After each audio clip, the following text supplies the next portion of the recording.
ladies and gentlemen, welcome to my latest podcast. Today I'm honored to have Kim Shelar here.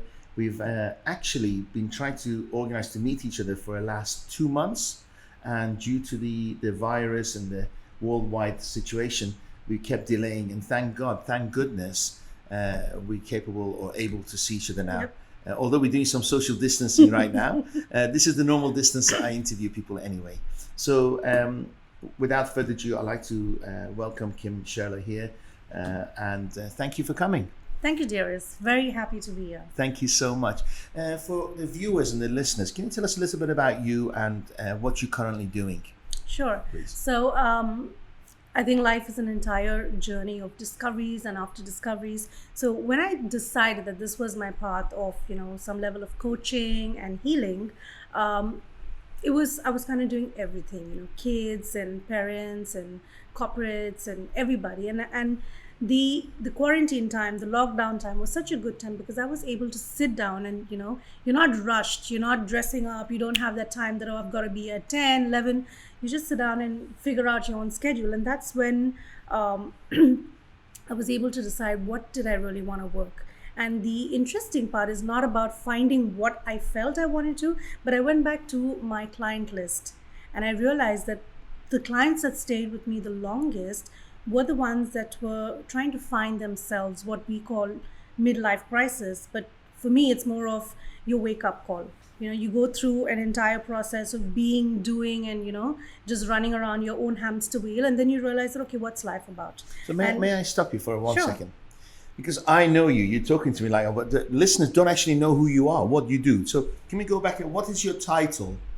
Okay. And what is it that you deliver? And then we can go into what you're currently doing. Sure. So I know that you're an extremely, because we need to build you up, right? Because you deserve that. You're an extremely successful business coach, correct? No. Personal transformation coach. Yes. A coach. Yes. Okay. I say business because I specialize in business, right? Okay. So you're a, please explain a little bit more detail. What is your title? So my title, what I would tell people is life coach and holistic healer, because I moved from just coaching versus counseling and telling what to do into the other aspects. Like, our existence, our being is not just physical. A lot of times in coaching or counseling, because I've studied psychology, we're just talking and talking and talking, and that's just one aspect out of 4. The other layers that make us is our emotional aspect, our mental aspect, your energy aspect. Your mental aspect is everything you read, all the music you listen to. You could be listening to something that, I'm so sick of this love, and obviously you're going to get sick. Or you could be listening to, I don't know, that song from Thunder. I don't know, I forgot the song, but it was one of my favorite. No, I can't sing. Good. I can't sing for nuts. But all of that, whatever we consume at a mental level, is going into the subconscious and creating new rule books for us. So when we consume, series where people are being cheated on, where people are being, lied to, but whether in a relationship or a business, you're kind of telling your mind that, hey, I like that because I'm watching it continuously. So your subconscious is like, why is Kim watching this? Okay, let's create something for her like that. So there are so many areas that we consume and we don't realize. So I didn't want to just call myself a life coach, because in the industry, people have an image of what a life coach does. They'll sit, with an accountability plan, walk you through your progress. But I wanted to be able to say that, listen, there are things we know at the conscious level, and there are things that are going on massively at the subconscious level. So I want to go in there first. Let's clear that out, break those patterns, finish those loops, and then come to the conscious. So that is where, coach and holistic healer came about. Amazing. So do you find that the success you've had because of this is a lot quicker with your clients than if you were just doing the life coaching part? Because you are fixing things on all levels, right? Yeah. It's funny because I started off with the healing first, and then I included the life coaching, because I realized that 90% is in your subconscious. But to go to that 90%, your 10% conscious brain, who's your gatekeeper, needs the permission. So when there are people who come to me knowing that they have something, that's much deeper, it's easier because we're going straight into the subconscious. Their mind is already given that permission, so to say. But my connect, I feel that my role is not in somebody who's already seeking spiritual support, who's seeking the bigger answers. My role is to go back to the people who are not yet looking at that aspect and say, hello there, we can do it this way. Because I've come from that background. I've come from corporate world where we work 12, 15 hours, we struggle, and there is no ease and flow of life. Everything is, and I was one of those people who was an SOP person. I would make SOPs, whichever role I went into. I'd walk in and say, so what's the SOP? And my boss would look at me and say, we don't have one. I'm like, cool, I'm going to make one. From being that person who said that everything goes 1, 2, 3, 4, to being somebody that says, you know what? We can go stay in one, center ourselves, understand, and then jump to number 6. Because that is what I understood was what abundance meant. That you don't have to go a certain way. You don't have to knock 10 doors for 3 to open. You can spend that time sitting and observing and then allowing your gut, your instinct to tell you that out of those 10, go to door number 3. That's your door. And that's it. So moving out of law of averages, and you won't believe, Dariush, when I went for the last job that I was at, the word law of averages was the word that got me in, that phrase. When the manager heard, oh, you understand law of averages, great, you're going to do great here. And now I'm saying that there's nothing called law of averages, yes. At least in the way you want to attract things, the way you want to develop things. Because even if we go to the stories of, people who've invented things, people who've done something, just say, I just got that idea. I was driving and I got an idea. I was taking a shower and I got an idea. I was sitting and the apple fell on my head and I got an idea, right? So it's all about being in that altered state of mind. You mentioned the gate open. To be in that state of mind, you have to be open to it, right? Or you don't have to. You could be driving along to work, focusing on your 9 to 5, all your problems, all your this, and then suddenly an idea comes. Or yes. Do you have to have the gates open? There is nothing called have to. Mm-hmm. In a day. Do you have to put yourself, or just meditate, or be in a different state of mind to welcome it? Or no, it could be any. It could be any way. Again, a lot of people think meditation is actually sitting this way and closing your eyes. Yes, that's one of the meditations. What is meditation? The base of meditation is awareness. Mm-hmm. Is awareness at several levels. Awareness of, beyond just your physical being. Mm-hmm. Awareness of the stable beyond, the way it's placed. Awareness of the reality beyond what media is telling you, right? So the goal of meditation is to have awareness. And we are in that altered state of mind at several times during the day. So when you wake up and you're in that zone of, I'm kind of finishing a dream and I'm aware that it's, the curtain, someone just opened it or something, you're already in that altered state. Mm-hmm. So that time, sometimes you get the idea. Sometimes when people are driving, their mind is so calm because they love driving. Mm-hmm. So it's easing them down. They're not agitated. They're not angry. So when you realize that, oh, that's my, ease so their moment. Antenna is more sensitive towards to everything. Yes. Because then you're connected to your logical brain. You're connected to the creative brain. Your creative brain is connecting you back to your intuition, to the universe. And that is how those connections happen. You're like, I got the idea. Let's do it. Or you're. How do you get somebody with an idea? Let's say you had a patient. Is that what you call patients? You have patients, clients, yeah. And they have an idea, but most people have ideas, but never get started, never get going. Yes, because they have fears of what people will think, fear of loss, fear of failure. How do you get somebody to really believe in themselves and actually take that first step? That's so interesting because that itself is the base of everything. That what is holding you back from being completely you. And then when we go back to it, it's so funny because there is sometimes, and I'll share this what was my own story. My fear, if someone, a lot of people say you have a fear of public speaking. In my case, I didn't. I was always very comfortable to walk up and be the announcer anywhere. Yeah. But I had a fear of success. And nobody says that. It's like, you're conscious that I'm conscious that I fear lizards. But I didn't know for the longest time that I had a fear of success. So I would go chase big clients and do my presentation, and they'd love me. The minute they'd call and say, okay, Kim, you're on board, Zoom, I'm out. Interesting. I'm like disappeared. And I would just not respond to them. And I didn't know why I was doing that. I just didn't know, because somewhere in my subconscious, I was programmed that when people get successful, like, you're making that jump, you're making the leap, you stop valuing your family issues begin to prop up, marriages break, children are ignored. So that was so deep seated in my subconscious that I had fun in, going and presenting and getting the deal. And then the minute I had to go Believe and me, deliver I've been there. Really? Yes, I'm still going through it. Oh my God. It's incredible. All the hair is standing again. I'll tell you why. I want to dig deep. I want to stay on that subject, if you don't mind, because you can coach me here.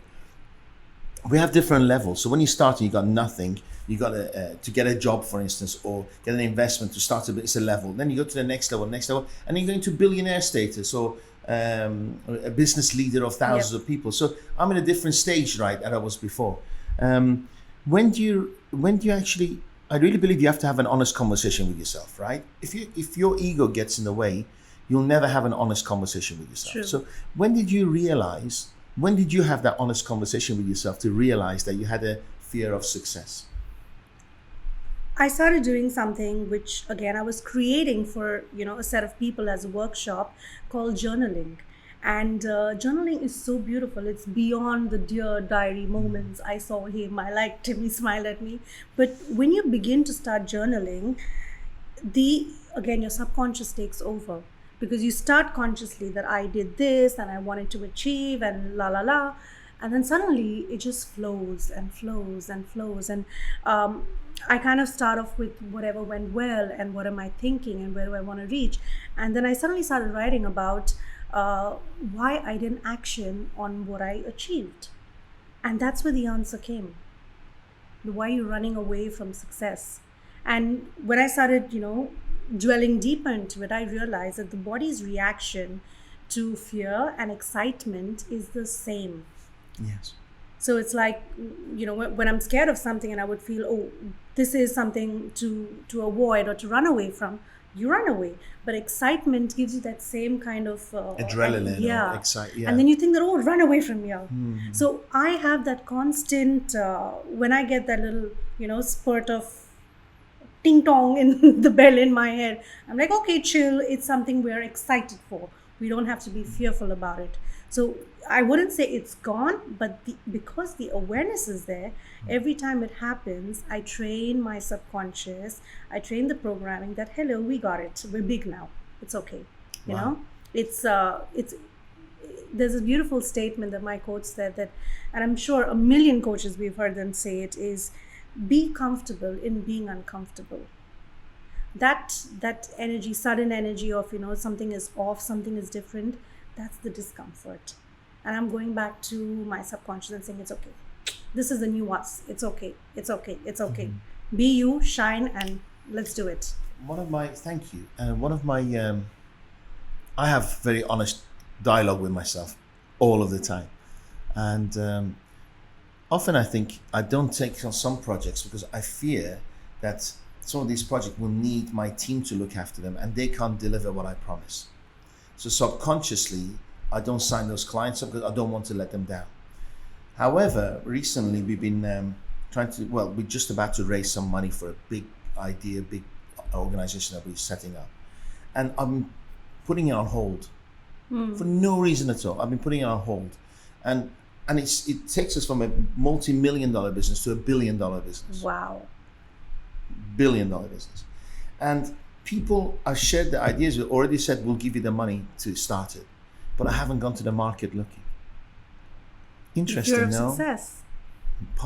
Fear of big success. I guess from other people's point of view, we're already successful, but that next level to billionaire status, that's there's a blockage.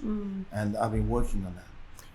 The the other aspect is, again, we've been programmed so much that if I don't struggle, it's not, there's something off. So when things come with such ease, you're like, oh, let's stay away.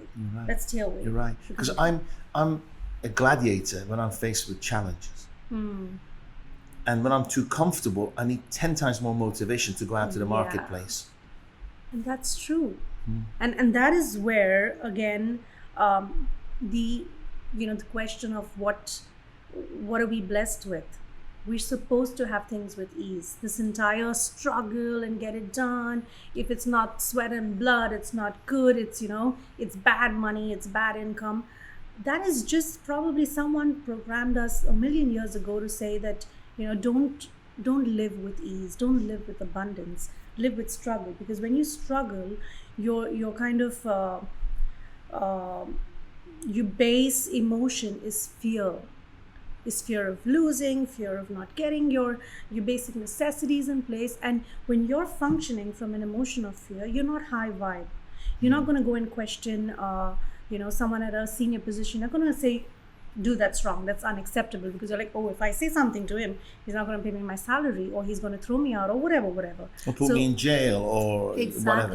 Leave me, or whatever. Yeah. So because people, from the longest time ever, and we've seen our parents, bring us up in that way, that respect, respect is good, but even self-respect is good. It's probably more important. It's more important, and nobody teaches you that. Because if you can't respect yourself, who's going to respect you? And I don't remember growing up and saying, hearing my parents or in school saying, respect yourself. We hear respect others, respect the system, respect this, respect that. And it's only when you get into your midlife crisis, which could be any time, it could be in your 20s as well, that you realize that, oh, self-respect is important. And self-respect is nothing about not respecting others, but it's saying that I respect myself equally, to know my boundaries, to know what's important to me, to be able to honestly say what's on my mind. There is the biggest, gap in relationships and in marriages is we can't say what's on our mind. I remember, because people have a fear of sharing what's on their mind, or because you just want to avoid an argument. Or they feel it's going to be it's going to be confrontation. They feel it's going to be confrontation, and it's also probably because it's been confrontation. Because the final thing is that I'm right, you're wrong, but there is no right and wrong always.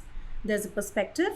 This is what I'm comfortable with. This is your comfort. Okay, let's find the middle, road. But you have to, in a relationship, you have to have both parties wanting the same outcome, right? Even if there's one person ready to raise the energy and say that, okay, we can have the right outcome, but that doesn't mean that we're always in the what is that? I forgot the word. The compromising, situation. Again, that's a programming that marriage equals to compromise. Yes, but not always. That's not the base rule. The most successful relationships, and it could be work relationship with a child, with a spouse, is where people can be themselves. Where I can be as goofy as I want, and my husband is as serious as ever, but we're okay with it. My daughter defines me as weird, and I say, thanks, baby, because weird is what is brilliance that you've still not understood, and I'm okay with that. Please don't call me normal. So the most beautiful relationships is where somebody can be themselves, express themselves, and yet respect the other person where they are. You're not asking them to be you. Wow. Because so many relationships is all about, I am like this, I like it, be like me. Yes, and they want to change the other person. Right. Because everything fits into a box. And then that is why we don't want to talk, we don't want to confront, we run away from that. I've had so many friends, when we meet back from school friends and college friends and ex-colleagues, that they don't have the same kind of conversation when we're sitting alone on the table and catching up than when we invite our spouses. Because when the spouses are there, all like, just say the right things. Yeah. And for me, that was another growth. When I remember before I changed my tagline on LinkedIn, I used to write that unless you don't develop yourself, your business won't grow at a certain level. if you want growth in your career and all aspects, you have to develop yourself. It's the most understated development aspect ever. Yes. And when I started looking at, aspects of my marriage, my husband didn't ask me really to change. I was trying to fit myself in, and I was feeling suffocated. Yes. So when we had that discussion, I said, I want to be Kim Shelar, the girl you met. And he's like, yeah, I want her back. I don't like this person. Really? And I'm Well, like, you turn into a mother, a wife. Yeah. You changed that I weirdness. became boring. I became so damn boring. And I would go to him and say, I miss myself. I want to be Kim Shelar again. So Kim Shelar is my maiden name. And he said, when I say I miss my wife, I'm talking about missing Kim Shelar. I said, okay. Then are we on the same page? He's like, yeah.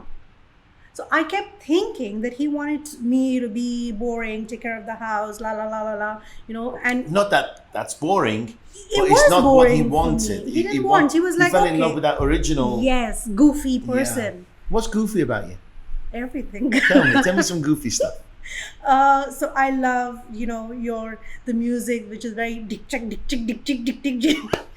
So my husband is a Or do you like pro- dance around the house and stuff? all the time. I'll get up in the morning, I'll open my balcony and be like, hello there. And all of them would look at me like, who are you talking to? I said, the world. I'll get into the kitchen and say, hi guys, what's up? What are you going to cook for me?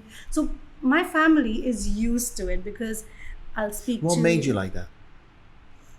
Interesting. Looking back at your childhood, how many do you have siblings, I brothers have and a brother. sisters? Okay. Were you always wacky and full of energy, or somewhere along the way you I became? think I always was like that. Why? My Did brother you have was... to entertain people? No, I love my own company Mm-hmm. right from when I was a kid. I had this little doll. Her name was Soudi. So she was my best friend because my brother was this very studious kid. He was always studying, and he was like, if he was studying and you passed, like in his peripheral vision, he would start saying, Mommy, Kim is disturbing me. I remember when I studied Is he a in doctor India. now? No, he's into fitness now. Oh, really? Nothing And to he's do with still education. very serious, Okay. right? So the funniest So maybe thing, that's what you didn't like. Maybe you didn't like the Boring, seriousness. Yeah, you felt serious was boring, so you had to be opposite. Absolutely. Maybe. I think I was always, when in school, I remember being asked to stand out of class so often because I was always laughing. The Talking. funniest thing, the most simplest thing would make me giggle and giggle and giggle and giggle. And I'd be like, go out of class. I'd be like, yeah, and I would giggle about that as well. There was nothing that that didn't make me happy. I have friends from college who tell me that you're high on life. That you just woke up, you're high about that. And I said, yeah, why not? I don't have to go skydiving to feel the rush. I feel it every single time I have a good conversation.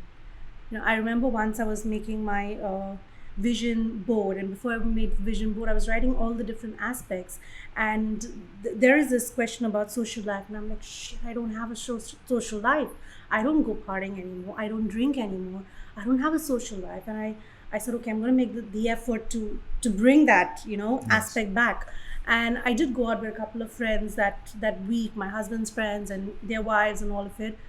And oh my God, I felt disgusted the next morning because I was forcing myself to You be moved on. in a You changed, definition of social that didn't fit me Anymore. I had fun with them, but it wasn't the fun. This is fun where, stories connect and we suddenly have that moment that, oh my God, I realize, why am I doing this? Why am I not doing this? This is my social life and I love it. The number of people I've met, we've connected because you go beyond the, what to eat and what's the best music and I don't know what's Rihanna doing, to something that just goes right into the person's core. So you get out of that conversation with such a deep connection that it's massive. And I love that. I think then I realized that, okay, that's my social life, and I'm okay. My social life is equal to a beetroot juice and coffee mornings, and I'm good with that. Do you find because you're such a happy person, and I love it. I love happy people. Do you find that people think that you may not even care, but do you find that people think your life's easy? That's why you're happy. A lot. Oh, she's got it easy. That's why she's happy. A lot. And I don't know if you saw this on LinkedIn the other day. I was doing a session and I asked people, how do you react when people say you're lucky? And a lot of us get defensive and say, you have no idea what have I been through. I stopped doing that. I'm like, yes, I got it easy because I want to attract life in ease and flow. So maybe a year or 2 years back, if you would have said, I'm like, Dariush, that's so unfair. That's so unfair. You have no idea what I've been through. You have no idea I've gone with, empty wallets everywhere. But today I'm like, yeah, cool, bring it on. I accept it. That I want that as my reality. That life comes with complete ease to me. Don't you think if somebody looks at you and goes, oh, she's got it easy, there's some resentment towards you because they look at their life and think, oh, they've got problems, they've got troubles, they decide to be serious and boring and miserable. Oh, Kim's got it easy, huh? Her life's easy, that's why she's always smiling. Do you ever come across that or no? I come across that. People think my life's easy. I think that I do. They don't realize happiness is a decision, right? Yeah, it is a choice. I can't think at the top of my head because when people, now, I'm going to probably just take you a little bit into energy, that the base emotion that you function from has kind of a frequency, it has like a number to it. So when I'm vibing at a certain emotion, at a certain level, and somebody else is vibing at fear, automatically by, again, the law of averages, funnily, my number of frequency, say it's around 500, and if they're at 100, we raise the vibration of the room because then the average of the room becomes 400. So, but they lower yours, right? But that's okay because when you know how to raise your own vibration in that awareness, you're okay. And that is the time. That is why boundaries are important. There are some people that I choose to meet once in 3 months. Yes. Because I love them. You can't handle them but anymore. I can't handle them more than that. Because then you feel super drained. Depleted. Because you can't have the conversations that you want to have, but you love them enough to listen to them and to be around them because you have a history and beautifully friends, said. family. So really interesting. This is a really good coaching session for our listeners because a lot of people find it difficult to say no, right? And a lot of people invite people who drain them and drag them down because they don't know how to say no. It doesn't mean you should get rid of them. Yeah. You should actually recognize the vibrations and how much those vibrations can handle comfortably. Yeah. Wow, I never saw it that way. Yeah, there was I think Mel Robbins who had written something about make a list of the people you meet and add the sign of either plus or minus to each of them, and then you know where you want to be, who you want to hang out. Do you rate the pluses and minuses? I did this like plus 8, plus 9, minus 6? No, just I had done this probably when I started, my first, when I was 30 and I started getting into that crisis mode. And I think that's when I started saying that, okay, I meet so many people and dang, they're all minus. Because I'm just going and bringing my happy energy to the room. But when I'm drained, oh my God, you have to see me when I'm drained. I'm like in a coma. Flat. I'm in a coma. I don't speak. I'll either be binging or I'll be fast asleep. I'll sleep for hours. And the worst is people don't know what to do. They don't know how to raise me. At home, some of my friends. So then I have a group of friends who are also healers, and I'll just send them, send me some love, send me some energy. I need, a lift up. And this is because you weren't aware how much you were giving. Yeah. But now you have that awareness and you manage it. Exactly. So then when I know that, I'm not getting a very good vibe from a person that I'm meeting every day, I'll take the time and say, you know what, give me like an hour. I'll put on my music. I'll listen to my own meditations because, sometimes you need someone directing what you want to do. And then I'm like, okay, now I'm fine. Now let's talk. Now I can hold myself. That's really interesting because you have a gift to be happy. At the same time, you're not happy and dizzy. You're very aware of your surroundings. You're very, very aware of your vibrations and who you're connecting with. That's really important. Because people think happy people are just all over being happy, right? When I started Like on headless this, chickens. I was that person. Find the positive in everything and be happy. And then just last week, and I wrote about it yesterday on Thrive, that are we really happy? Do you want to be positive or you want to be optimistic? There's a difference. Because when you're just positive, you're trying to look at the positive in everything. When you're optimistic, optimism, and I'm not going by any, dictionary definition, it's just made up in my head, is you just have that belief, that trust that something good is coming.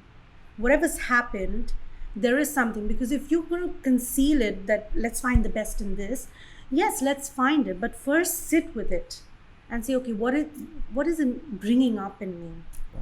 What does it bring up in me? It brings up fear, it brings up anxiety, it brings up an unhealed relationship with someone else. It's coming up through this particular situation. Okay, now I know what it is. What can I do about it? Do I have a lesson that I can do from this? Wow. Fine. I have to go and action on this, or I have to heal How this. long normally does this thinking process take? Days, hours? It could be seconds. It just comes like that sometimes. I mean, I used to, if you see my earlier 'Cause videos, positive people tend to forget the past, right? The positive people tend to forget or try to put it behind them. I do. If I have an argument with somebody, a week later, I think, was there an issue with that guy? I can't even remember. Did we have an argument? I know it wasn't very, very, very good. You with me? And I forget and I move on, and it hurt me again. I think, oh God, and yeah, then I remember it comes that. back. Yes. And that is where I moved from let's stop just being positive by concealing and going into that quick find the positive, find the positive. It's a coping mechanism. It's not a defense mechanism. That's the difference. You start finding the positive when you're like super drained and said, I can't see anything good in this. But the idea is to sit with it, because everything that happens is leading us to the next step. I always think I should write at that moment of down or negativity or whatever I'm going through, or pain, write it down. Yeah. Then I'm thinking, if I write it down, then I'm living in it. So how can you help somebody like me who forgets about negative experiences very quickly because he tries to be positive, right? But then he is open to leading himself to being hurt again. Yeah. So how can you help me? So you sit with it. If you think you want to write it down, write it down. Not that you don't forget it, but you sit with it and you go back and get your helicopter view on it and say, okay, let's see what really played out here. Take your time. Take your time. Don't rush Go into into a dissecting, mindset that, okay, I want to break this down, not to see who's at fault. You got to throw those labels of right and wrong, just to see what really happened. What's the lesson in it for me? Reason being, if you don't get it the first time, it's going to come back. Because when we ask for, to manifest something, I want to manifest $1 billion company that goes passive income. Universe will say, okay, are you ready for it? Here you go. You're not ready for it. Let's put you through a course. And the course is life lessons. It's going to say, okay, now you're going to handle massive people issues. Now you're going to handle economy, something going crazy in the economy. Now you're going to handle, personal stuff. How are you going to deal with it? If you can't deal with this is your if you're not ready for it, the universe won't give it to you. Yeah, the universe is giving it to you. It's always giving it to you. If you're ready, you get it. It's like I go up and say, I want my driving license. They'll say, have you driven before? Do you have an international license? Yes. Here you go. That's it. Take your test and do it. If I've never driven before, they're like, okay, do your 40 classes. So what you find is that too many people are chasing, but they don't realize it's there. You just have to be ready for it, to whatever receive you're it. asking is there. You're not ready, take the lesson. So when something doesn't go well, yes, positivity is required because it gets us out of it, but not in the initial stage. You got to sit with it, dissect it without, drowning into it and say, okay, what happened? What's my lesson from this? If I have a lesson and I take it, you've passed. You've passed that grade 1, grade 2, and then the universe is very good. Now let's give you another final test. And then you move up to the next level. It's like Candy Crush. If you don't do it, you repeat and you repeat and you repeat. Yes. So when you go in with that mindset that everything is happening for me, the optimistic overall growth mindset, then you're not concealing things quickly. Yes. It's like, at home, a child will break something and they just go and cover it up and take the pieces and put it in a pot or whatever. But is the lesson learned that when you break something, you got to go and own up to it? Yes. You got to be careful not to cut your feet. So it's the same thing at a very massive aspect. And I have seen that for myself, when I started looking at emotions just as my guiding post, rather being emotionally drowned, the clarity that you get is is of a different level. And then because you're looking at it as, oh, it's my lesson in life because I want to do more and I have to be more and then I have to express more, you don't look at it, you don't look at people and get affected by them, you don't feel angry with them. You realize that that was their role in this play. They had to contribute as the bad person so that I learned that lesson. Very interesting. That leads me to something that happened to me a couple of days ago. I was in the mall, just come out of this lockdown, so I was so happy. So I just went driving for no reason at all, and I was in the mall, went and bought something, maybe took some money out of the ATM or put some money in a credit card, I don't know what it was. Got in the car and there's a queue of people getting out of the mall. There's nowhere, I can't go anywhere, and there's a big 4x4 behind me, flashing his lights, blowing his horn. And I can't go anywhere, and he's on my case, on my tail, almost touching my car. And he's flashing his lights and blowing his horn. And I'm like, I'm looking, and is it me?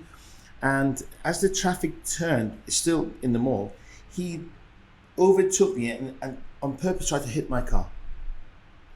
And driving like a lunatic. And at that moment, honestly, I could have killed him. Inside me, and I'm just happy in the car listening to music. Suddenly, I'm like, what was that for? What was that about? And for about 30 seconds, I chased him. Ooh. I revved, and I had a much nicer car. I like my cars. And I chased this guy, yes, to the point that he turned right and I had to turn left. But I was thinking, if he actually stops, I could just have a massive, yeah. Yes. And then I end up facing the consequences, right? Yeah. And pain and headache. And I wondered at that point, how many times in my life have I lost it? Well, I wasn't looking for it. I was in a happy place. And even at my age, at that moment, I allowed this SOB to turn my emotions from being happy to crazy, want to kill him. And then that adrenaline stayed with me for a couple of hours. That feeling of anger, and I couldn't get rid of it, really couldn't. I just had to sit down and meditate for about 10, 15 minutes to get it back. How can you assist people out there who can just like that snap or get angry or get triggered? I love that because you use the word triggered. Every situation that blows us apart is because there is something that has happened that is unhealed. So every time it comes with more intensity to bring out the unhealed stuff within us. So in a situation as yours, we go back to, what does that mean? That doesn't he understand that I'm not blocking him? It's just the fact that somebody is there. So it goes back to, is someone not understanding me? Can't you not see what's ahead of me? I'm not doing it. So it again, you go to the core emotion of, have I cleared the past or the history of not being understood? I wanted to teach him a lesson. Yeah, but why? Yeah, that's I'm thinking about it now. Right. I think maybe I went to UK. I was bullied a lot in the UK as a child, and I was never understood. And I want to teach people a lesson, not to treat me the way they were. And it resulted into anger and lots of fights and confrontations. Maybe standing up for myself. So every time somebody does that, kind of reminded you that you were bullied, and you're like, now I can take you down. Yeah, exactly. Exactly. Because to me, if I just went, it would have been a sign of weakness. That's what we think. In my head, in my translation. That's because we've always been programmed. So ignoring is one thing. Letting someone change your reality of emotions is literally giving your power, like, hello, you take some, you take some, you take some, and do what you want to do with that, because you can shift me. So what that instance was, again, clearing that aspect. And again, we clear it at so many levels. There's the physical, there's the conversation, there's the emotional level, there's the mental. Emotional outburst comes because we've not even looked at the emotional aspect. We look at emotions as weakness. Being excessively emotional is probably not a strength, but being in tune with your emotion is your guiding post. because it tells you what's incomplete. What is that loop that is just going spiral, and keeps coming in your reality time and again? Yeah, confrontation comes into Yeah. my life a lot. I'm very confrontational. And then you probably go and ask why. Why? Why do I need to have That that confrontation. confrontation? Can it be with ease? There are sometimes that you don't. There are certain people that will not get it. Like I had a client, and he functions from complete logic, and his wife functions from emotions. And I told him every time I would say, go and have a conversation and remember these 3 rules. And he's like, no, it didn't go well. And I said, tell me about it. And he would say the same thing. And I said, no, you're doing it wrong. You're speaking Greek. She's speaking Sanskrit. Like, hello, it's not going to come. You got to speak a language that she understands. Start with, X, Y, Z and all of this. So the idea is, again, finding, your strength is in yourself. When you start understanding why you get triggered by certain things and how do you deal that? Sometimes dealing with those triggers is just avoiding it until you gain the strength and, the other courses through life that get you to it in a much stronger way. So I would avoid confrontations as well. I didn't want to talk about it. I didn't want to have a face-to-face. You have children, yes? You have Yeah, I have one. One daughter. Just hypothetically speaking, what if I went and hurt your daughter? Do you walk away or do you get confrontation? Where do you draw the line? That's where I'm coming from. Are you with me? I do. At what point do you walk away, say that person's energy is not going to change me? And at what point do you think, F this, I'm going in? So if someone, and again, it's hypothetical, Where are someone your- went physically on, Your loved one. my loved one, like cross that line, they would have it. Because that's the line I draw, that you cannot touch her. When you have a question, you say something to her, she in her own way is capacitated to answer it, to decide when she wants it to hit her and when she needs my help. And How old is she? she's 10. So 10. this year, she went back home in India and we were still aware, me and my husband. That was the first time that we were aware. And now that's where energy comes in, Darius, because you can't physically be there, but energy can be there. So I would teach her how to, protect herself in a protection bubble. So what happens is you're putting your vibe and you're creating a little bit of an invisible boundary, saying that you may have unresolved stuff happening, but don't displace it onto me. So that protection bubble comes. And there were situations where, the elders in the family, they have a habit of teasing you when you eat spaghetti and say, oh, you're eating worms. And the kid gets so triggered by it. And I felt so good because in She those wasn't situations, affected. she was. Oh, She was crying, she was yelling, she was banging the doors. And the good part is, she then messages me and says, I don't know what to do, help me. I said, great, close your eyes, put your protection bubble and start sending light to everyone. And now go to the next room and go and speak to your grandfather, because she said, you get out from here. And he's like, it's my house. And she's like, so what? You're living with my grandmother.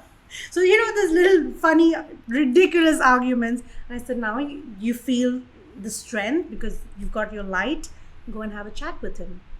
And that was the day I was like, oh my God, thank God 10 years I old. know energy work. Because it's so easy. Probably years back, if she would have called crying, I would have picked the phone and yelled at everybody in India, like the whole world. But you don't need to do that then. So, And you teaching her how to protect herself, yeah, which she can carry for the rest of her life. absolutely. I keep telling you, when I yell at her, because when I sleep, I'm very sensitive. Because when you are in altered states, your ability to hear, your ability to see, your ability to smell is massive. So even if I'm taking a nap, and they make a lot of fun of me, because when they come to wake me up, I'm like, wait, let me say bye to everybody in my dream. They're like, what shit? That's not true. I said, I see people. I invite, people that I want to resolve things with into my dreams. To resolve it, because why waste your 8 hours? Dreams, huh? Yeah. So my husband and daughter really make a lot of fun. I'm there, the humor aspect, because I'll do all this rubbish and remind me to tell you about breath work. Yeah, because it's just my normal life, Breath work. but it's funny. Yeah. And So I'll tell them, you know what, let me finish my dream and then I'll wake up. And they're like, what bullshit is that? How do you even remember? I said, I remember every aspect because it's not a wasted dream. I go to bed programming my subconscious that, like, okay, Kim, and my subconscious has a different name, but I'm not going to tell you. So I say, okay, Kim, we're going to sleep and we need to connect with the soul, with the higher self of these people, and let's do that. Or if I'm really And struggling, you invite them in consciously. invite them in. Consciously. I invite their energies. And then in. you sleep and you're entertaining them Yeah. and having dialogue with them. We're having dialogue, we're figuring out, we're sorting out. Even if I don't know something, you won't believe, Darius, that there's this, energetic self, an excited self. And then when I'm on the other side of it, I'm literally in a coma. Cancel, because I don't want to be in a physical coma, but I'm out. I'm literally out. I don't speak. I don't pick up a single call. I'm completely drained. And those are the times I'll literally be begging, like, oh my God, Mother Mary, get me out of this. I'll call my spirit guides. I'll call angels and say, please get me out of this, get me out of this, get me out of this. I need that energetic lift. And then the next morning I get up and I'm like, okay, thank you guys. Now I'm ready to take it on. Is that where you realize you had a gift? You have a gift? Is that when did you realize you want to help people? I don't know whether it's a gift or not, but it's just what my role is. I keep telling my friends that, sometimes we do things at work and we say, oh, I'm sorry, it's my job. When you're firing someone or you're putting them on a performance plan, like, I'm so sorry, dude, but we're friends, but this is my job. We take our job role so serious. This is my purpose. This is my life role. That if I don't do it, it's like I'm going to get fired at a different level. I feel that angst when I don't do something that is this aspect, that something is off. And I've recognized that on Fridays when I decide to take the day off and do nothing about myself, I'm just not myself. I'm grumpy. Although I'm you irritable. decided that's going to be a day of Yeah. Sabbath, you're not going to do anything. I'm not- Even then, you're not comfortable. Exactly, because it's not that when I'm doing something I'm busy and I'm not speaking with my family or I'm not playing with my kid. I'm still doing all of that. But when I say that, oh, I'm not going to do anything, I get irritable, and my daughter will come and tease me the way she does on normal days, and I'll be like, Alanis, I'll just scream at her, and I'm like, oh no, I have to be me every single day. I can't disconnect from that. It's not a job role, it's a life role. I have to be in that space. But going back to the question, when did you realize you had the gift to help people? Is that something you've always been doing and you thought, actually, I think I'll I've earn some always money been out of it? doing, when in school, we would have your certificate weeks at the end of the year, and everyone would get it for best in English and math. And I would always get most helpful and cooperative. And my mom would say, what is this? And I'm like, yeah, but I'm very helpful. And I think it started from there, from, just being happy in helping someone. Whether it was, if someone hurt their foot and going with the medical first You were aid there box and first. doing that. If I go back to when it started, it was probably then, but I didn't know. Even as when I was in the corporate world, my teams always did well because of the way I engaged with them, of the way I connected their life dreams to work, the way I connected bringing out the best in them and made them, show that in the work that they did. I think my wake up call or my crisis was when I came to Dubai and I passed DIFC, and I've come from a finance background, and I was like, that's the place I want to be. Because I went to JP Morgan office and I'm like, wow, this is another level of international, because you literally have the world out there, right? And I joined a local bank here, and in my mind, I'm like, I have to join DIFC. That's my place for a finance, person. 3 years hence, I was there. I was in a very good position, but I was like, now what? I don't feel it. I just don't feel it. I want to do so much more. I want to express so much more. I can't just be making more SOPs. I can't just be sitting and, passing compliance checks and saying, okay, this is good. I need that human connection. I want to do something where I connect every single day with with millions of people. Was it difficult charging someone for it? Because you've been doing it for Yes. free? Oh my God, yes. That's a massive one, because you're like, this is me, and then How should do I you really value that charge? help? Yeah, that's a massive one. And the funniest part is the in the beginning, you're chasing your friends that I can solve this, come, let's do that for free, and they're like, yeah, whatever, not interested. And then you got to move from that place and say, okay, fine, now I want to help anyone who's ready to be helped. That's another learning that happened, that you can only, the massive growth happens when there's readiness. If there's no readiness, Do you find business comes to you now? it does with ease. How do you value yourself? How do you say, like, I charge X or I charge XX? How do you value yourself? And how do you Work get in your progress. how That's do you get still your work in clients to progress. Because very often I find myself saying that this is my price, but if you'd like a discount, let me know. And I'm like, why am I doing that? Why am I doing that? I keep going back. Maybe I can coach you. Please. Because I keep doing that, because I'm thinking, oh my God, this is so me. So even if I give this discount, it's okay, I'll take care I of get this. self Yes. happiness, I get fulfillment, I've Yeah. helped somebody. So what about just undervaluing myself a little bit just to get working with this person? Because I can help them out. It's more than undervaluing, because I'm just thinking, I've got to get this done. And if they're not going to Well, access subconsciously you're this, actually yeah, undervaluing yourself, right? Because That's you're right. saying, I'm not worth this. So that's a subconscious thing. and that is why I got myself the coach. But you can coach me as well. Saying And that, I teach this to my staff when they undersell our services, because they don't value themselves. They don't value what services that we're offering is actually bringing a lot of happiness and wealth to our customers. How much is that worth to them? exactly. So what they're parting with is nothing comparing to what they're going to get in return. Very true. Self-belief. It all comes to self-belief. It's a big It'd be my one, pleasure. right? It'd be my pleasure to I'd love it, be my because pleasure. that is one place that I moved from free services, everything free, They don't to then appreciate it. charging, They and don't then appreciate saying, it. okay, I'm charging, but then I'm going to keep Money's a energy. segment. Money's It energy. is. If you do it for Absolutely. free, they take it for granted. They won't take it seriously, and they will never ever implement anything you ask them to do. And not just that, because And they'll when resent you. start doing that, And they'll resent you. really. Yes, because they didn't want it anyway. You just offered to help. I always find the majority, if I offer to help somebody when they never asked for it, they will always end up resenting me, because they were happy with what they were doing. They were happy being depressed. They were There's happy. No readiness. There was no readiness. true. They didn't want it. They just like you. I was happy being miserable. I was comfortable being miserable. I was That's comfortable so true. being A lot of stressed. I was people comfortable focusing on love the it. negative or Yeah, listening to yeah, the yeah. news and There are some people I have conversations with, ex-colleagues and ex-friends. I mean, not ex-friends, people that we've been friends before. And the minute you start talking about ideas and options, everyone goes quiet. And after 2 minutes, like, yeah, what's to drink?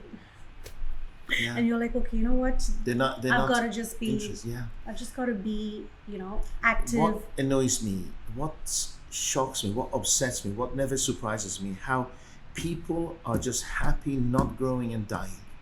Yeah. Most people, in my opinion, most people, even listening to this, are the walking dead. They suck up the oxygen, they eat the food, they move around, pay their taxes if they're not living in Dubai, and they die. And they die. And they think that's life. Like the other day, I spoke to someone who I'm very close to, and I said that, okay, I've figured out what my niche is, and that is the awakening. That's the wake up call. And this person just looked at me and said, that's me, but my hands are tied. I said, maybe, but your mind is not tied. Exactly. And then the conversation changed, because that was such an uncomfortable conversation to have, that he didn't want to go deeper and say, but he was very happy saying, I'm not ambitious, or I don't want to think of other options. I am, but my hands are They tied. don't realize we're all about growth. They think growth is from 0 to 8. Yeah. They don't realize you're constantly growing, whether you're 20, 30, 40, 50, 60, Exactly. 90. You're constantly growing. It's- I speak to my members of family who maybe listen, so I'm not going to mention it, but they're like, well, I'm old now. So, no, Yeah. that doesn't mean you can't grow. Exactly, because it starts Pick up a here. book, do something. And today Use you your don't even need experiences, make a to change. to have that book. You put on YouTube, you put on your podcast, you're Yes. just listening. Like this time But when you know what they do? They put on CNN, Sky News, CNN, the and they listen ridiculous to theories. negativity that they Yeah. can never ever. TV series that they vegetate. Because again, that's what they're consuming, so that's what their mind is Brainwashed. creating Brainwashed. every single day. That, oh, you watch so much of this, let's create it in your life. Sad. Tell me about breath work. Okay, this is really fun. So breath is life, right? You breathe, you are born, you stop breathing, you're dead. But how do you use breath to enhance the way you live? So your basics are, you do the alternate breathing. That's called Anulom Vilom in pranayam. It balances your left and Yeah. right hemispheres. Yeah. That gets you to your altered state. Now, I think a couple of weeks ago, during this quarantine time, I have a friend who majors in breath work, and he said, okay, I'm going to do the session for you. So it's really funny. So my family was laughing, like they were literally rolling on the floor laughing. So there's this part, because again, it's energy, right? You've got memories that are clinged onto your body. So a lot of times we say, shake it off, and we do ridiculous movements. Yes. So in this part of breath work, I was doing a massive, it's called the fire breath. You're like really going, Oh, and I then did you this keep, yeah. in India 4 weeks ago, and I went to a trance It state. does, It right? was actually no joke. It was a 8-day course in Goa, and sorry, I don't Yeah, want to no hijack problem. this. And I did this for about 10 minutes. I went into a different state, and I was during the course, it was halfway through the course, I had something in my throat, yes, and I couldn't breathe or I couldn't express myself. But through this, I was actually physically sick in a bag, and I could breathe after it. Yeah. I could breathe. It's so powerful, Yes. breath work. And there are different ones. There's the calm ones, there's the deep No, this is- breath, and then the massive one, Yeah. the fire breath. So I was doing Is that what it's called, fire It's breath? called fire breath, right? In So your you- house. Yeah. So I'm like down on this mattress on the floor, and I've got my earphones, and he's telling me what to do, and he's got the gong thing going, tongue. Every time you would hit it, you're like, you gotta go faster. So you're like, Oh my God. So you tripped, And- right? You tripped. full on. And then there's this part where we were using certain hums, certain Yes. mantras Yes. in like to Yes. activate your chakras. So that part, because of the humming, the vibration is, kind of dissipating the energy that's clogged in there. So, and he says, okay, move your hands away. So I'm lying down, I'm like, hum. And I can just see with whatever They're vision looking I at you have, like, my what? daughter is calling, Daru, come here. And they're all literally on the floor rolling. didn't in. care. I You didn't were- care. yeah. I'm like, I go to my daughter, I said, I can see a future. You're gonna do this. And you're gonna say, I laughed at my mom, but this is life. She's like, no, I don't wanna be like you. I don't wanna be like you. I said, baby, you're going that road. I see Oh, it. she will. She will. So it was She's going to be enlightened. completely. We all are. We just have to go and say, okay, My I'm gonna teacher said to access me it. before the firework, fire breath, Yeah, fire breath. breath. He said, enjoy the journey. I thought, what's she talking about? I tripped for about 2 hours. It's madness. I mean, it's amazing. And I didn't want to get up. I didn't want to get up. I Yeah. was lying there in the most beautiful place. I could breathe. Like you said, the chakras were clear. Oh Yeah. my God.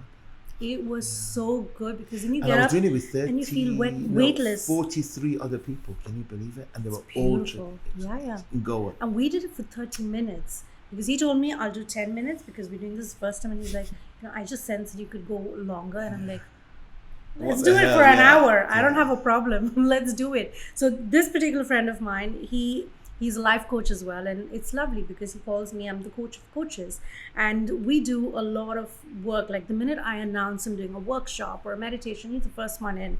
So we just last evening we were speaking, and we said we've got to do something with breath work and a lot of programming and releasing programs through meditation. Yes. So we're kind of formulating something on that. So let's hope it works out. But breath work, I mean, if you want to make a funny video, ask people to do breath work. Let's Because do everyone one. does. Let's do a video that goes viral. Everyone looks crazy because Yeah. you're just going there and then you Yeah, but say, the thing move is- your hands. And too many people will judge it. Unless you experience it, you can't. You can't cannot. explain it. You It's cannot. amazing because it's breathing. Yeah. It's And then you breathing. get up, you don't feel your body weight. No. You literally feel like you're walking Yes. on air. Yes, it's incredible. And then All then, day I was in a good mood. yeah, and trust me, Darius, that's just an aspect of what breath can do. We walk around and breathing is happening Take it throughout for the granted. day, Yeah. and we're not even tapping into it 1%, because when you do breath work, even if it's a deep breathing or the alternate breathing, or the fire breath, you you can clear so much. You can clear so many programmings. You can sit down and say, okay, I want to get an idea right now. What should it be? Okay, everybody, before the board meeting, shut your eyes and breathe. Breathe.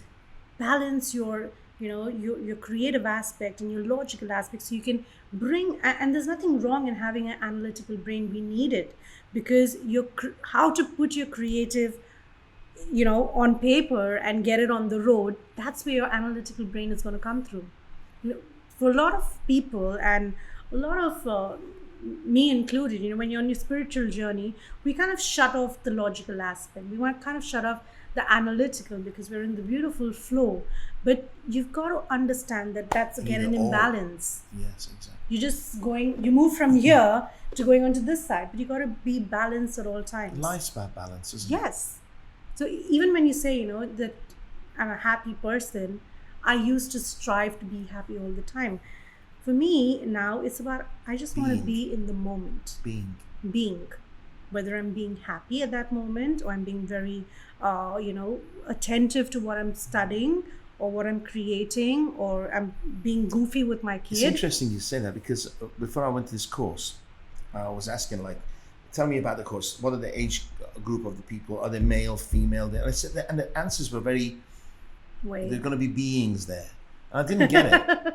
I didn't get it. After the course, I didn't see male, female, age, where they came from, nothing. I saw people as bundles of energy and balance, and Yeah. it was amazing. I'd recommend anybody to go to these courses and find the spiritual side, find a balance in their life, physical aspects, true spiritual aspects, Yep. logical aspects. Amazing. And Do you know we've been an hour and 15 minutes? wow. And we actually started speaking earlier than that. Yeah, And amazing, there's right? so much left to speak. We could go I'd like on to and get you on. back again. Would you like to come back? Of course. Of course. Why not? It's been an absolute pleasure. Now, one more thing. What are you doing right now? And we're going through, because this podcast is going to be released in about 7-8 weeks. Okay. Hopefully, and I'm sure this situation, Will be critical done. situation, Yeah. will be a lot less Yeah. than it is. We're going through the coronavirus crisis right now. There's been lockdown in Dubai, and lots of our listeners are all over the world. Some are actually in lockdown. Some countries are easing. In Dubai, it's easing, Yeah. and hopefully we're a lot better. It's been irritating me a lot, because doom and gloom, as we're talking about, this is the end of humanity. Things are not going to be the same. All these life coaches going on saying how to deal with things through crisis, and I'm like, this will pass very quickly. And human beings, in my opinion, want to grow. They have the need to connect and love, and not by Zoom, yes, by physical sitting next to each other in a coffee shop and chatting. How can you help the listeners to take that next level of happiness again, and cut out the shit, basically, that they've been receiving from the television, from the radio, from internet, and from the peer group? How can you help them to have that happiness The again? best, I'm so glad we came to this topic, because this is the world's energy midlife crisis. What is midlife crisis? It's not a midlife crisis. It's your wake-up call. The earth is going through it. It's putting us through it for a reason. Because everyone who complained that I don't have, reason, I'm not feeling fulfilled, blah, blah, blah, something, we've kind of brought on that and saying that, okay, here's your time. You didn't have time, here's your time. You didn't have time with your kids, here's your time. It's kind of the forces are forcing you to look into yourself, because people cannot be walking around with Blinkers. a mask. Mhm. I mean, look at the irony. You cannot be walking out with this mask just doing something, coming back, not having Like machines. conversation, blaming the system, blaming your work, that I don't have time to meditate, I don't have time to look into myself, I don't have time to spend with my kids. I You cannot say I don't have time anymore. You've been given the time to say that, hello, if you really want to live and live with purpose, live with reason, you've got to take this time and deal with what's around you. What's around you? Your family. Have those conversations. How many people run away, go to work because they don't want to deal with their spouses? How many kids get out of house because their parents are so naggy and annoying? They prefer school. Technically, you should not want to go to school because your home is such a place, such a environment that helps you be yourself. But people want to be out. So Maybe a that's lot why I of can't get rid of my kids. They keep that's coming a back. good one. It's a good one, isn't it? Right? That's a good one. Okay. So, Interesting. so this entire time is about us saying that, okay, fine, I've kind of been given this moment to rediscover who am I without a job. A lot of times we've been programmed that a job gives you security. Like, hello, where's your security now? So again, these are things to look at and say, what's my lesson? Okay, I feel anxious. Why do I feel anxious? Because maybe I don't have a job tomorrow. Great. What can I do about it? So you tune into your emotion and see what are you feeling, because that is pending for healing or for action. You sit with it and say, what's my lesson? What do I do about it now? And that's where you start realizing that you don't need so many things to just be yourself. Yes. The number of people that are putting out free content, Darius, is massive. So if somebody is looking for growth, it's accessible, like a tap of a finger, not even a hand's reach, a tap of a finger. Do you know what's really, it's been a wake-up call for me that we had 100 staff here. And over the last 6 weeks, they've been working from home. And some have done nothing. Nothing. And some have worked. Some have gone, wake up late, go to bed late, and the work rate stopped. And the ones that have done nothing, I can understand lack of discipline, but the ones that have done nothing were the youngest ones, who were prepared to actually sit at home, not get educated, not grow, not care about the company they work for, and they just sit home and do nothing. And I wish there was something I could do to make them realize that I'm not trying to get you to work like a slave from home, but have some care about your growth. Be conscious of this, that you have to offer value to the business. You have to care about the company you work for. The company's a good business. They care for you, but you got to care back. And it upsets me that some people don't. And it was sad. And unfortunately, or fortunately, I've realized that I can't carry those people anymore. That was a Your good lesson time for came from reflection that, for me. yeah. Yeah. It was incredible, large number of those people that I was carrying. They were just here for a job, and that's not what I was looking for. I wasn't hiring people to. I want people to contribute. I want to contribute to their lives, add value. So that's the good that came out for you And them, for them. long term, maybe for them. Yeah. Yes. I mean, if they didn't take that lesson from this instance, it's only going to come again Eventually. for them to value, where they're at, what they do, what opportunities come their way. So it's a good thing. Thank you, Kim. If people want to, thank you so much for this past hour and a half. Thank you. If people want to reach out to you, how can they do that? And also, we will put your website and all your connections under the podcast as Okay. well. But if you could share with us, and if you could spell it correctly, and how Yes. your website, email address, everything. Everything is the same. Everywhere it's Kim Shelar. So that's KIM, S as in sugar, SHELAR. So the website is kimshelar.com. Work in progress. LinkedIn is the same. Insta is the same. Facebook is the same. Brilliant. So everywhere One it's- last question I ask everyone: bring the clock forward 5 years. Where would you be? Oh, wow. I see that every day in my meditation. Okay. So I know where I would be. I would be probably still living in Dubai because I love Dubai. It brought out this aspect in me. So it's home to my awakened Kim. So I would be living in Dubai, but traveling the world, creating impact, uh, helping people in that wake up moment to find themselves, then to own themselves and be completely and then express it. I forgot to mention this earlier, and I don't know if we have the time, but I'll Yeah. quickly get into it. When people say, again, another programming, that life is about ups and downs, there's a reason there's a down. And sometimes we don't need to have a down to sail through life. The reason is that when we're on the up movement, we're just enjoying it. We're gone on this spectrum of I'm overexcited, over happy, overwhelmed, blah blah. That every single day balance and alignment at that rising, if we're not looking at what's happening, we're not tuning into the energy, the emotion, the mental of what's going around us, the universe is trying to keep telling us that hello, pay attention, and then we don't, then it's like it slap you in your face, and there's either a health downfall, a relationship, a business, because only when that It's your wake-up happens, call. yeah, only when that happens, when the downslide You happens, reflect. we sit and reflect. So it's not a part and parcel of life to have an up and down. It happens. It's a reaction to you. Ignoring messages, because it's only when we go in down we're like, okay, let's see what happened. Beautiful. Bring out the books, bring out the text messages, Facebook. What did I do wrong? That's the only time we sit and reflect. So there's this rock song, right? Stairway to Heaven. Life is that you stay at some level, you learn the lesson, you pass, you go to the next level. You stay there, you learn all your lessons, go to the next level.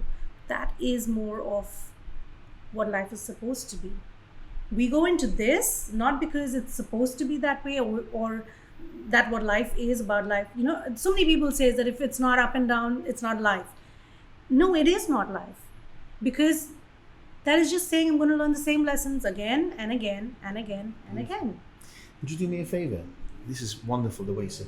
Take this caption out and let's launch in the next couple of days. This last part, because people are going through this right now, and I want this message 8 weeks down the line. This beautiful message is going to be possibly too late. You can take this part out and launch it as soon as possible. Is that okay? This is beautifully said, and I think there's loads of people who need to see it that way. They are depressed. They don't understand it.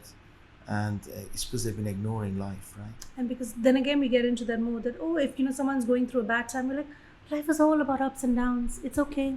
Move on. No, move on, yes. But move forward. Move on is just randomly saying, okay, move on. And I'm like, okay, let's move there.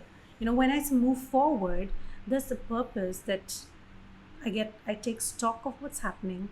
I pick up my lessons. I dump the garbage. And then I move forward to the right way. It's not just moving on. You move forward. You clear the with path, lesson. you go upwards Yes. and forwards. And you break that loop, because if you don't, it just gets bigger and bigger and bigger, and then it comes with a bigger lesson. And life you're goes like, by, oh, and God. you're older with regrets and pain. And wow, beautiful. Kim, thank you. Thank you. Real honor to have you here today. Really I'm appreciate so it. glad to have my social life here. Thank you. Thank you so much. Thank you, everyone, and I'll see you next week. Bye. Thank you, Kim.